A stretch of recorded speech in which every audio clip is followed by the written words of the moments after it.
Hello, and welcome to the Pragmatic Product Chat series, where we tackle the biggest challenges facing today's product management, product marketing, and other market and data-driven professionals with some of the best minds in the industry. I'm Rebecca Kalogeris for Pragmatic Institute and your host for this episode. Today, we're going to continue our exploration of customer listening programs, or as we call it on the framework, win-loss. As you all know, I am extraordinarily passionate about these programs, as is our guest today, Zach Golden, director at Anova Consulting Group.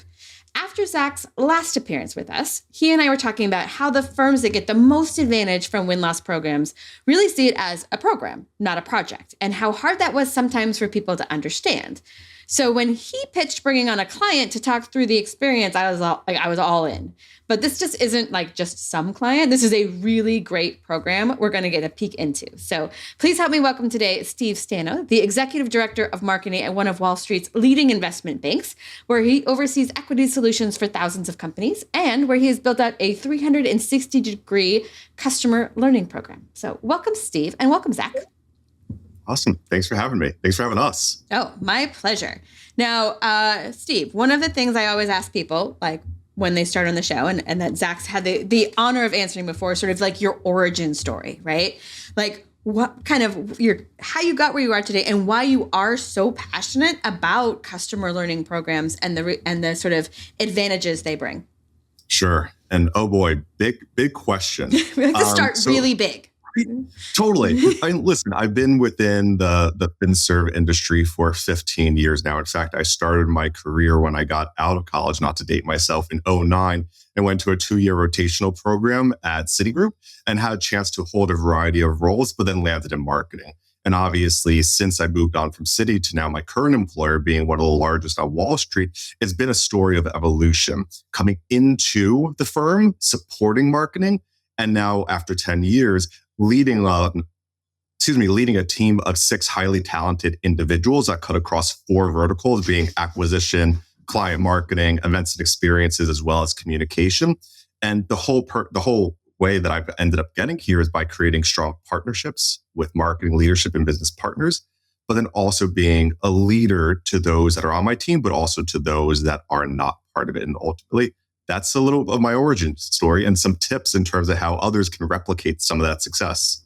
I love that too. I love thinking about such a core part of your role being how you lead those that you manage directly and also those that you don't, right? There's ways to help people develop that you touch tangentially, and the importance of, and we could do a whole podcast on this, partnerships, right? Understanding when it is the right time to bring someone in, right? We talk about buy, build, partner. It's another box in our framework because too often, everyone's like, well, we have to do it ourselves. We got to do it from the ground. And sometimes there's really the need and the advantage of bringing in a partner. All right. Thank you. All right. So when we talk about win-loss, kind of like we set up, win-loss customer listening, or kind of any business intelligence effort, there are 2 ways people tend to approach it: as a project or as a program. Zach, and I know you work with a lot of different companies. Can you talk a little bit about the pros and cons of projects versus programs and the difference between the different structures? Yeah, for sure. And for anyone who maybe missed the pod I was on with you a couple of weeks ago, definitely go back. You can hear about my origin story there. But I've built my career around voice of the customer research, managing these types of programs for a variety of different companies. And I've seen all shapes and sizes in terms of programs, right? And a good way to actually think about like project versus program is like sprint versus marathon.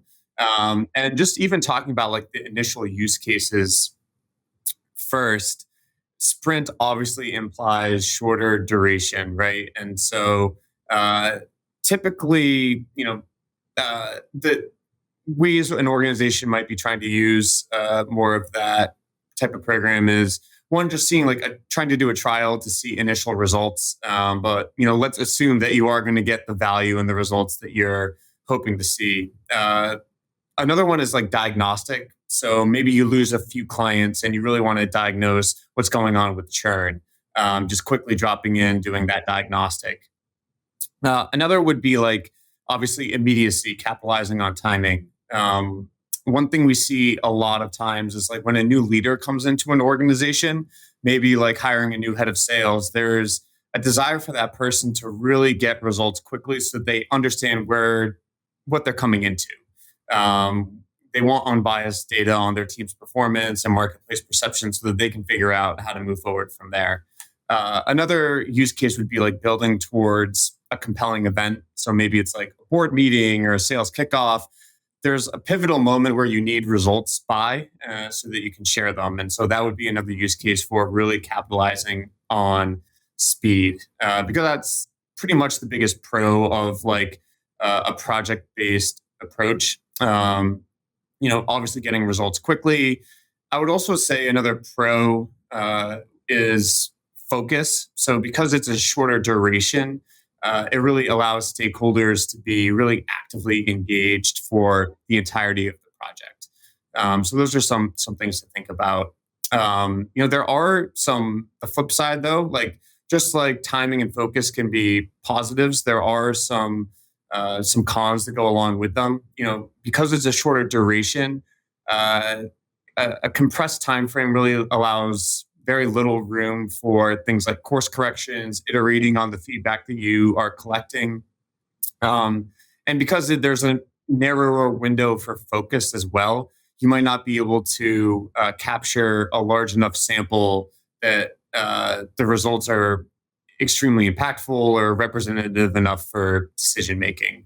But if you're trying to move quick, kind of do a diagnostic on a narrow scope of kind of hypotheses you're trying to test or people you're trying to talk to, then that project is a really valuable way to approach customer listening. It sounds then it's almost validation, right? If you have a hypothesis or something you want to test, you can validate it in a project.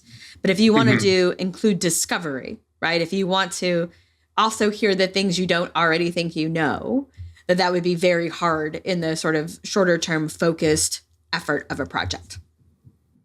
Yeah, I think you've got it exactly right. And then when we think about kind of longer term hypotheses or the objectives that are more long term or strategic, that's where the program becomes really valuable. So that's best for companies that want the ongoing pulse of marketplace perceptions. They want to use the feedback on a consistent basis to be coaching their team. They want to maintain knowledge of what their competitors are doing and updating that competitive intelligence. And so those are all the benefits of doing a longer term program. And I would also say things like tracking trends over time, reaching larger sample sizes so that it's more representative across your business. Like there are a lot of positives that come out of thinking longer term, more strategic. But there are also the challenges, right? And I think the three common challenges that organizations face when they're trying to build something for the long term as it relates to customer listening, it's maintaining organizational commitment as their business changes. I think it also requires understanding the value of the program beyond just like high level results, right? And I can talk more on that, but if you just pay attention at like a 30,000 foot view, you may see diminishing returns and miss a lot of the nuance and strategic understanding that comes from digging beneath the surface. And the third challenge that I think organizations can sometimes face is just starting out successfully. Everyone, I think, has grand dreams of a program that listens across all their different customers, all their different products, their different regions. But that's really hard to do right out of the gate. So making sure that you start small is, I think, something to keep in mind when thinking about building out a full program. So just you talked about the value beyond the high level one. That's super interesting to me. And I know we'll get in some specifics with Steve too, but can we just flesh that out a little bit more about kind of, just a little bit more about what you mean there? Sure. Yeah. I mean, I think it happens a fair amount, especially when we've been working with a client over a long period of time, that if you were to just glance at their data, it might look like nothing has changed. So like one specific example that comes to mind is this client I've been working with for 5+ years. And if we were to be up at like 30,000 foot view, their story, if you will, of like why they win and lose, they're winning. They've got best product in their market, superior functionality, but they lose because sometimes it's too much. It's too much functionality, too complicated, too much of a premium price point, right? So if I were to look at their data from 2018, 2021, 2024, I you see. probably get that same story. But I actually think that that's like lazy storytelling, if you will. You need to get below 30,000 foot view and start to see the nuance that really impacts their strategy. So like a couple of those nuances that have been really important for them to realize is one was a couple of years ago, they had updated their product's user interface to kind of adapt to some of that feedback we had collected. But what they noticed is that even after their UI update, they were getting some negative scores for how complicated their product looked. And it wasn't necessarily because of anything they did. It was actually because of what their competitors were doing. Their competitors had actually taken a different approach with how they were demoing their own product and really stripped it back. So they were really showing the bare minimum. And so our client was so proud to go in and showcase their new UI, all the different features that have this fresh coat of paint, if you will. But it appeared to be overly complex because they were showing so much they were proud of, whereas their competitors had swung the other way with how they were approaching demos. That's very different of telling that story than like their most recent program last year was, they had improved how they were demoing their solution, but still pricing feedback had gotten worse. And it wasn't anything that had changed, actually. They hadn't updated their pricing. They hadn't changed their model. But what had happened was they had actually really expanded their sales team to kind of build for growth, right? But with so many more mouths to feed, those reps were now kind of expanding out beyond the parameters of their ICP because they were trying to close deals. And what they were doing is they were hunting prospects that were more price sensitive. And now we've got this influx of negative pricing feedback. So, both cases were situations where we're going in and saying, people view you as this robust product, but the downside of that is you're maybe complex to use and premiumly priced. But if you dig beneath the surface, there are always nuances and different strategic actions that need to be taken. So that's one of the downfalls, though, is that when you're kind of like just reflecting on things at a high level, it's like, people think our product's great, but it's hard to use and we're expensive. Yes, but go deeper to really make sure that your stakeholders understand what's actually changing in the marketplace. Makes sense. Thanks. All right, Steve, did you start with a programmatic approach? Did you go in knowing like, I don't want to build a customer listening project, I want to do a program? Or did you guys do a project as a pilot and then build it out? Talk to me about sort of the project's origin story. Sure. It's such a good question, right? And we've been on this journey with Zach and Anova Consulting for quite some time now. And listen, it always starts with a test. In fact, the relationship predates my time in being involved. So I would say origin started as a test. Let's prove to leadership that this research works, that there's learnings for us to gather from it. From a win-loss perspective, right? Why do we win? Why do we lose? To Zach's point, going a click deeper, it's easy to say, okay, maybe there's features and functionality that is missing.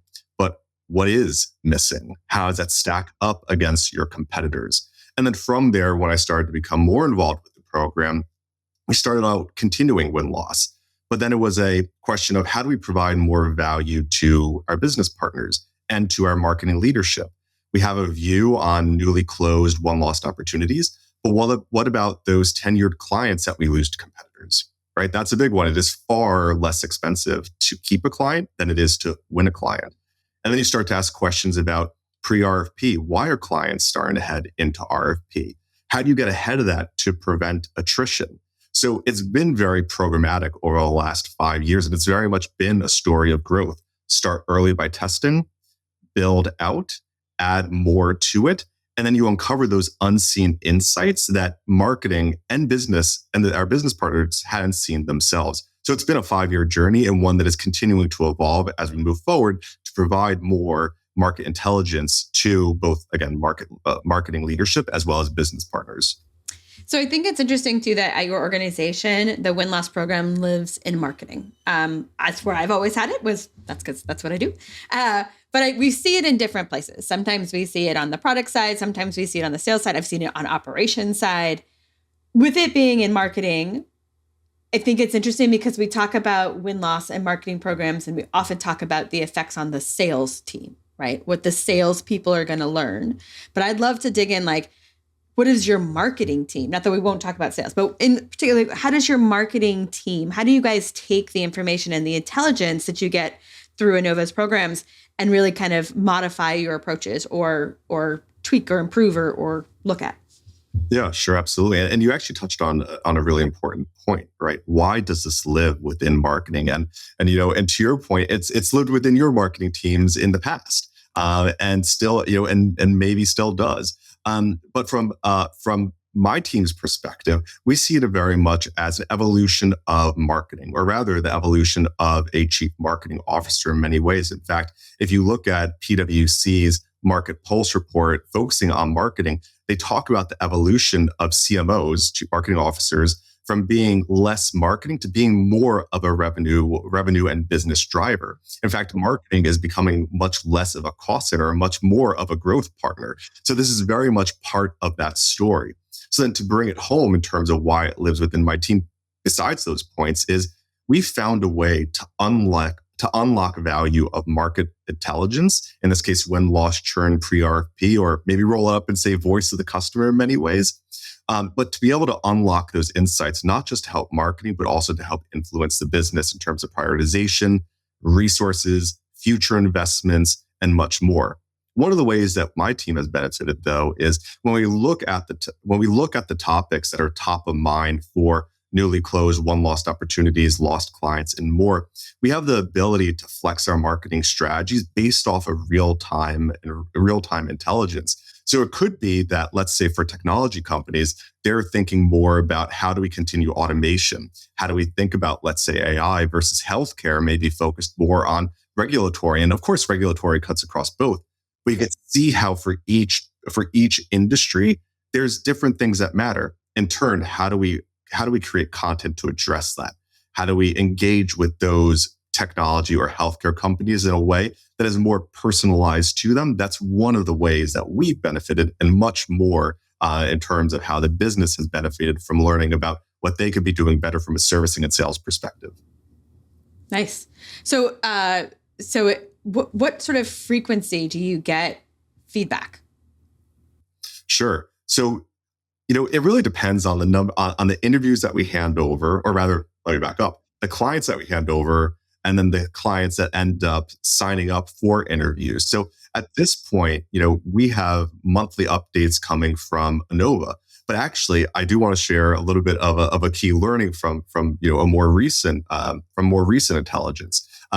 In this case, we launched a client satisfaction survey out into the marketplace. While that was done internally within the firm I work with, one of the questions we ended up asking was, are you heading to RFP in the next 1 to 3 years? If the answer was yes, and if the answer was because of, let's say, servicing concerns or product concerns, we worked with Zach and the Anova team to do real-time reach out. So we were able to significantly increase the number of interviews that were secured by roughly 15%. In fact, the number of interviews that we got just from this has already exceeded the full year number of interviews that had already been completed. So to answer your question, it's monthly. Right now it's weekly, but it's only because of that real-time outreach, which was so powerful. Well, it's such a great way of targeting who to reach out to, right? Because again, we talk about win-loss as if it's like only a net new client here. We're talking about retention, which is really one of the most powerful places to do it. And when you can get signal from a survey that someone's thinking like, what a fantastic time before they didn't renew or before they went out to RFP, what a great time to get insights and to really think about your programs. That's amazing. Yeah, 100%. You're right. It all comes down to signals. If you know who to reach out to, then you are far more likely to get the outcome that you are looking to achieve. Do you have any other sort of like, whether in marketing or in the wider organization, some of the benefits that this program has delivered, some of the pivots that it's enabled? Yeah, definitely. From a marketing perspective, we could see what's top of mind across company, across industries. We flex our marketing strategies in the example that I shared around, creating content for those two different industries, tech and healthcare. You could also look at it from the perspective of, where is the cross-sell opportunity in the future? Where are these newly closed one-loss opportunities or tenured clients, starting to think more about beyond the solution that you have with them currently? So that's just some of the insights that we get is, do we have hand raisers, right? Do we have a captive audience to be able to engage? Whereas on the business side, we get a lot of information on our servicing teams, on our sales team, on the onboarding and implementation process. The business has been such a great partner and not just giving us the flexibility to do this on their behalf, right? But also to have Zach and the Anova team in the room to share those findings, to uncover those unseen insights, to brainstorm on ways to be able to optimize against those concerns that have been shared, and even foster conversation with business leadership in terms of where resources and strategic investments should be made in the future. So while not going into necessarily specific examples, you can imagine if there's servicing concerns, you get under the hook in terms of why. On the sales side, how can you quickly deploy and lean into hard skills like understanding the ins and outs of the given company versus more of those soft skills that maybe you need to lean on less because it just comes natural. Yeah. Well, you touched on two things that I want to dig on, but one is only thing sadder to me than a company that doesn't have a customer listening program is a company that has one that no one listens to. And we've seen it. I've seen it. I've seen it firsthand, right? You have a program and it's kind of like, to your point, Zach, where people sort of, they just get like, they stop listening and hearing. And I'm a person who always loves to dig into the details. I will go in the reports. I will listen. I will transcripts. Like, you give it to me, I'm ready. But how do you share this intelligence with the business in a way that is actionable and a way that resonates with them? And they're not just like, that Steve guy, he's saying that thing again, right? Like, not that they would, but you know what I'm saying? How do you help it? Like, how do you make it tangible? Sure. It's a great question. I'll start, and then Zach, you're such an important part of this conversation. So definitely jump in. Listen, I think you hit on the right point. It is very easy to give abstract ideas, things that don't anchor in something that is specific. So by focusing on the tangible aspects, the insights that have been unknown, and then to provide ideas on how they can address those challenges and foster conversation. That's one of the main ways that we've been able to really get their buy-in and to run with the program in the way we have. I think in a lot of the examples that the Anova team uncovers is really just backed by a lot of the unbiased feedback that they're able to gather from clients. That is a huge differentiator, right? We could have our sales and servicing teams reach out, but will that new opportunity or that tenured client be honest? Who knows? But the Anova team has been able to uncover more, and it's through those insights that we've been able to really, shift marketing shift marketing to being a more of a business partner with a seat at the table. But Zach, you've been in the room with us so much, and you really break down some of those abstract ideas into really tangible examples. Mm-hmm. Yeah, I mean, for me, it's all about coming together on different perspectives. And everyone obviously wants to be data driven. And so we have a tendency to, fall back on numbers. But what I try to emphasize with the different business partners that I work with is that there is nuance that you have to uncover beyond just the numbers, right? Like, say the data comes in and it's like 80% of our losses cite price as a reason why we're losing. Okay, we must have a pricing issue. Well, maybe 80% of your losses are citing price because there was a prospecting issue, like I mentioned earlier, with like targeting the wrong type of account. Maybe there was an inadequate needs assessment, and so you actually quoted more than the customer was looking for. Maybe competitors changed their packaging to make you seem more expensive than you actually are. Guess what? Like the CEO, the head of sales, the head of marketing, the head of product, whoever has their kind of fingers on the pulse of what's going on with your competitors, everyone's actually going to have a different hypotheses and perspective on what's going on with that 80% pricing as a weakness data point. So the big thing that, I try to emphasize when bringing together people is, hey, everyone's got their different perspective. It's not really anyone to say who's right or wrong, but let's talk about why we think each of these data points exist. And hopefully that's going to lead us to a stronger outcome that allows us to move forward together. And I think that's one of the more impressive things that like Steve has been able to build with the customer listening program is getting all the different seats at the table to those meetings so that we can talk about and share all these different perspectives. A lot of times, one of the dangers with these programs is that, they want to live, sales just wants the feedback, or maybe marketing just wants the feedback, and it lives in a silo, or worst case, like it's pitting one against the other. But if you're able to like really come together and position it like, hey, we're all in this together, we're all on the same team. Let's try to figure out what the data is really saying. That's how we get to the strongest outcomes, I think. Well, and it sounds like it's really structured. So not only is your role, Zach, and Anova's role to get unbiased feedback from the market, but there's also a little bit of unbiased delivery within the organization, right? Steve is more than capable, I'm certain, of giving the results, right, and talking through them. But there is a perspective shift when it's, yes, maybe I sponsor the program, but this third party, again, is going to speak. This is not a one-sided point of view. So I think that unbiased, both in the listening and in the speaking, really helps probably also the program be heard differently within the organization. 100%. And I think even adding on to it, right? It's also from a marketing perspective, right? You almost serve as a connective tissue in many ways. Between data and the business, or business and other organizations. Marketing has that unique ability to hear quite a bit from different teams and form narratives around it. In fact, that is the purpose of marketing in many ways. But it all goes down to understanding and knowing what business leadership and your business partners are looking for. If you're honing in on that point, then it's more easily for them to see the value that you bring to the table. It's more easily able to tell a story that resonates with them in the way that they consume information, in the words that they use. Again, that's half the battle. What Anova has really been able to help us do is to articulate that story in a way that not just resonates with marketing leadership, right, which is important for me because I fall within marketing, but also equally as important to make sure it resonates with the business. That is key in all of this. Understand what they want, know how they speak, and know the players in the room. That's how you create that true partnership. It also sounds like you've created an environment of continual learning, right? Like this is because look, Zach in that room is going to give at least one, if not all those business leaders, some level of feedback that they're not going to love, right?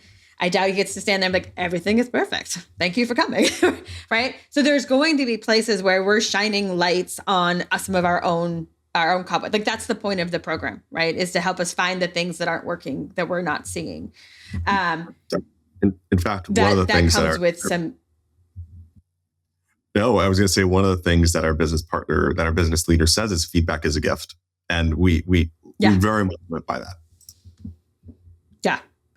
So I think that it's going to be important to be able to that is also kind of setting the stage to understand this is learning and not accusation. Which unfortunately, too many people I've seen where the person who led the program uses it as the aha, see, it is you. And that's never what we want. And that's an important point too, to like just thinking back on some of the challenges that organizations have with putting a program in place. I mentioned one of them is maintaining commitment through organizational change. It's great when a leader is really supportive. They believe that feedback is a gift. They want the program. But sometimes that leader isn't going to be there forever. They're going to change. New leaders are going to come in. And what we found is that it's really important to bring the new stakeholders up to speed on the program, walk them through what previous results have shown to really be a great learning tool for them as they're, again, like settling into their new role. What better way than to hear exactly what customers are saying through these in-depth interviews. It can also be a really important like inflection point, if you will, for the program, align with the new leaders' objectives, the things they're focused on, or maybe they have had past experiences and approaches that they're really comfortable with in terms of their own like research preferences that you can take a new approach to. Try to work with new stakeholders and maintain commitment throughout inevitable change. Even like changing business priorities, right? That was something that was really common over the last 2 years as a lot of industries shifted from like growth at all costs mode to, all right, now we've got this really big focus on retention, and RR became a really important metric. A lot of those win-loss programs, maybe now we need to pivot to understanding existing customer and churn perception. So, as the business priorities change, shift the program with it, and just be fluid with how you're approaching things.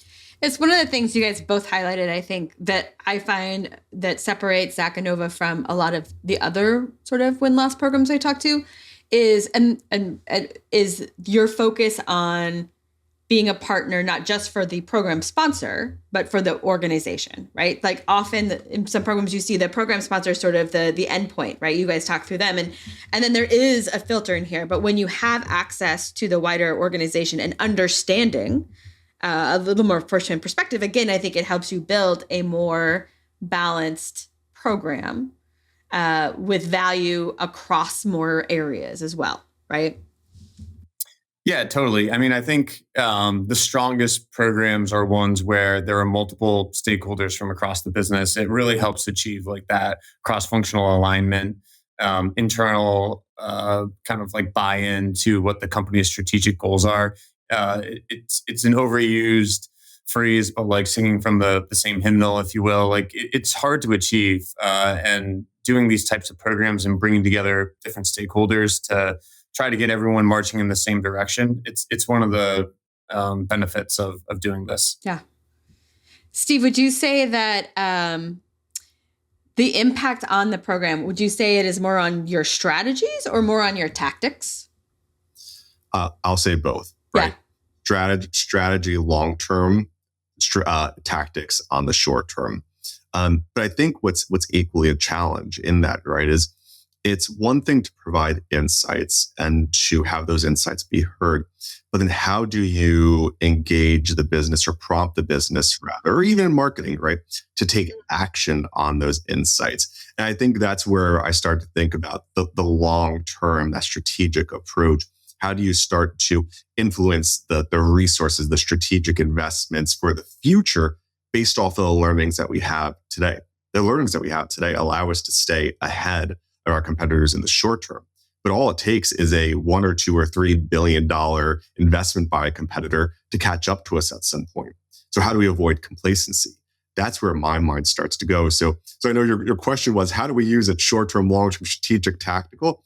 I'd say, again, short-term, strategic, long-term, tactical, but then there's a long tail to that in many ways. That is one that we're continuously working on within marketing, but also with our business partners. Oh, again, really smart. I was at one firm and we had a win-loss programs coming in. We paused it for a while because the feeling inside was, we know what's wrong, right? We 100% know what's wrong. We just need to fix it. So we'll stop it and then we'll fix it and then we'll figure out what's next. And Steve's shaking his head for you not watching along, because why wouldn't we use the program then to help us refine how to fix it as well, right? And clearly this is a very nice, not only how to fix it, but also then again, this is how you're going to unlock the investments and the resources as well. Yeah, 100%. And it's not just once a year, right? It's not just once or twice a year. It is an always on 360-degree program that runs throughout the year across newly closed, won or lost opportunities, 10-year clients, pre-RFP, client satisfaction, just marketplace intelligence. That's incredibly important. Again, competitors are watching what you're doing. If you're not doing the same and listening to the marketplace, your prospects and your clients, you are fully missing out on the opportunity to differentiate from competitors now in the future, to win new business and to retain clients, which is really the holy grail of any business at the end of the day. I'm going to recap this, what you said, and say, can you imagine if your competitor's competitive intelligence about you is better than your own business intelligence about you, right? Like that's the nightmare. And that's what you're saying is like, they're looking. So if you're not also really understanding what's happening, then boy, you've lost not one step, you've lost many. Amen. Yeah. Amen. All right. So clearly a ton of good stuff here with the program you have in place. Like what is next for this program and this partnership? Yeah, listen, the program and partnership continue to, well, one, continue, but also continue to evolve in many ways. A lot of what my team is starting to think about for next year, and then I'll toss it over to Zach, of course, is how do we drive action? Like that is really the year that we're moving into, the year of action. We feel really great about the global market intelligence program that we have in place. We feel confident in the insights, the unseen insights that we gather through Anova, as well as through internal channels. Sorry, you see my cat coming. It's adorable cat. Yeah. So we feel confident about that. We fully programatized this. We have buy-in from marketing and business leadership. So now what do you do with it? And yes, we've been sharing with it insights, and yes, it's already influenced, but how do we continue to drive action from a marketing perspective? Zach, what do you think? Yeah, I mean, I would just like reiterate that a lot of work has been done to establish like the infrastructure for the program. And I mentioned like one of the challenges that sometimes organizations have is they just come out guns blazing and they want to, have a program that talks to all these different customers, all these different products. They want to see how North America is different from EMEA. You really need to take some time to make sure the plumbing and the wiring works and is effective. Walk before you run. And we've spent a lot of time doing that. And now that we've got the infrastructure in place, now we can be really malleable and flexible in terms of how we read out the results to align with the changing priorities of the stakeholders of the business. Because what they're focused on now, there's probably some similarities with what they were focused on 12 months ago, but a lot's new, right? And so we want to make sure that what we're talking about with them is ultimately actionable and impactful. So because we don't have to worry so much about how we set up the program to collect the feedback, we can really focus on delivering the results now. I love that. All right, Steve, you may not be aware, but I always ask this final question. If you could have people do two things differently tomorrow based on what we talked about today, what would you have them do? Oh boy, should I look at this from a team perspective or from a listener perspective? Listener perspective. Perfect. I'll say, if you are not listening, you are missing out. I highly recommend you start listening to your prospects, clients, and the marketplace today. Truly, it has made a huge difference in our marketing efforts in helping us become more objective partners to ourselves, but also to the business. The second thing is be open to new ideas. It is so easy to the point that folks were making before around, we all believe that we know what's going on. We believe that we know what clients feel. But that's not always the case. You're only hearing one end of the story. So be open to new ideas, to hear more, to listen, to monitor in many ways. If you're not doing it, competitors are. So those would be my two takeaways. One, more actionable, more tactical. Stand up a program yesterday. And then the other one being more philosophical, if you will. Be open to ideas. Love it. And Zach, what would you have people do? Yeah, I mean, I think building on Steve's point, one of the things we've talked about is like getting strong cross-functional relationships between marketing and the business stakeholders. And yeah, building on Steve's point, one of the ways you do that is by having an open mind and meeting them where they are. I think that's one of the things that Steve and his team have been so successful at, is understanding what the sales leaders, the product leaders, the business line leaders are most focused on, and making sure that there's a partnership there to hit those things. So that's really important to keep in mind. And the second thing, to reiterate one of the points that I made earlier, is kind of dig beneath the surface a little bit. Don't stop at that 30,000 foot view where you may look at results and say, hey, we already learned this, or we already know this. There's nothing more that we can learn here. The difference between kind of doing a start, stop, where it's just going to be a very kind of jolty experience as you're trying to install a customer listening program that your stakeholders can get a lot of value from, You want to really kind of dig beneath the surface and tell them what's actually going on in a nuanced yet specific manner. And that's going to help you continuously have their buy-in and keep the program running, which will make it a smoother experience. Excellent.